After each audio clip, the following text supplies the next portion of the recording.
Sustainability Karma, a podcast series on sustainable development, sustainability, and ESG, or environmental, social, and governance, on AIR FM Rainbow Delhi 102.6. In this podcast series, with senior journalist and editor Rajiv Tikoo, a who's who of thought leaders from the government, private sector, and civil society share their mantra for accelerating development in India and making the world a better place. Welcome to this episode of Sustainability Karma. I'm your host, Rajiv Tikoo. Today, we have a very special guest with us, Saxena, Director Marketing Group Legrand, India. The company makes electrical and digital infrastructure solutions. Welcome, Saxena, to this episode of Sustainability Karma. Thank you. It's been a pleasure and good to have some discussions on this important topic with you. Your company is a big MNC.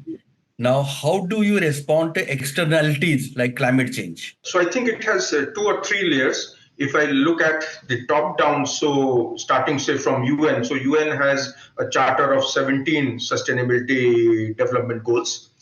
We at Legrand have picked up from that, and 10 goals we have identified, and we are committed to 10 goals of the UN. So that starts from the very top. Then these goals gets worked on our CSR roadmaps. So we already have three years. So we are on the third CSR roadmap, which ends in 2024, and we'll be launching the fourth CSR roadmap basically for 3 years. So this is the global at a group level. We are a French company based out of Paris and listed in Paris. So clearly the quarterly results are a public domain, and a lot of ESG targets are shown there, and our achievements are shown there. We are present in 90 countries, so that's a bit of a bottom-up. From this big charter, each country develops its own CSR goals depending upon the maturity, country-specific issues, how big you are, how many manufacturing plants, how many customers, etc. And then it gets embedded from bottoms up to top down to consolidate. So, but there's a uniformity. The framework is well defined by the CSR roadmaps. Just to tell you, there are 4 pillars on our CSR roadmap, which would be responsible business first, diversity and inclusion second, climate most important third, and circular economy. In this, there are various KPIs for the country. So I think this CSR roadmap for Legrand gives us a framework for each country, 90 countries, and then they develop. And it's not only the country manager or the management team, it gets down to different departments, different people who contribute to this. As you said, you're present in 90 countries. Now, all these countries have different rules and requirements. And how do you reconcile it nationally with your global goals? So clear, we respect the rules of the law in that country, whatever compliance governance rules are there. We try to embed if there are some policy framework of each companies. But I think most of the countries have also taken targets, say, of Paris Accord, etc., 2030 targets, which are coming from these institutions like UN. And I think it's not too difficult to embed or to align our priorities with this global framework. Usually it works well. I would not say any country has a major difficulty or the alignment is not done. I think alignment is quite smooth between the country's vision, between our KPIs and the global direction which the institutes are defining.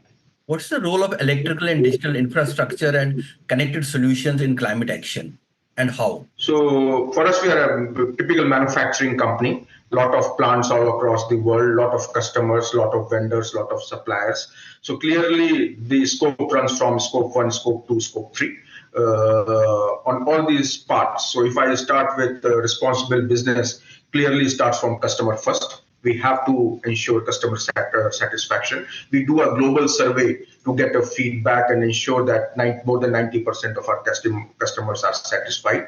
Then it's ethics. So we have an ethics commitment. We need to be transparent, ethical, respect the rule of the laws, training, health and safety. These all comes from the responsible business part. On the gender, so we employ, India has a employ of 5,600 people will employ. It's a big on the manufacturing side, on the sales side. So gender diversity becomes important, inclusion becomes important, and the same thing goes to the supplier development and diversity and inclusion. We have plants, so CO2 emission becomes important. Proud to say that we have 7 plants in India, out of that 3, and now the 4th plant is getting into the roof rooftop and solar generation. Approximately 35% of consumption is happening through non-fossil generation through solar. So CO2 emission becomes important.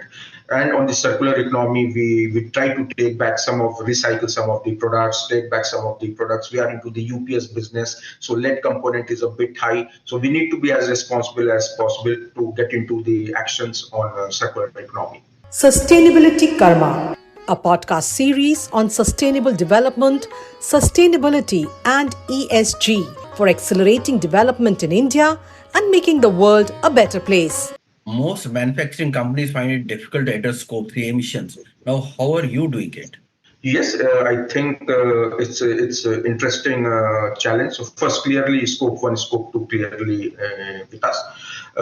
We are taking scope 3 to 150 suppliers in India who are our key suppliers. So what we do, what practices we do, we try to collaborate and partner with our suppliers if they can do the same actions there at different levels, different maturity levels. But at least the process is aligned to achieve the common goals. You remember 10, 15 years back, it used to be like an ISO. We used to train our vendors, work with our vendors on ISO or how it works. I think it's a similar process now. So 150 suppliers are identified. You start working with them and see if it's a common cause.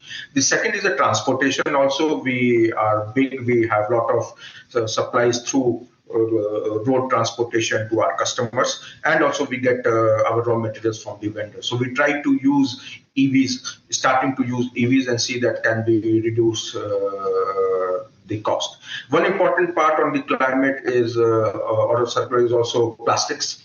So plastics is bad in India as a country specific. We use a lot of plastic in our packaging to avoid dust, to avoid humidity, but ultimately it's a single-use plastic.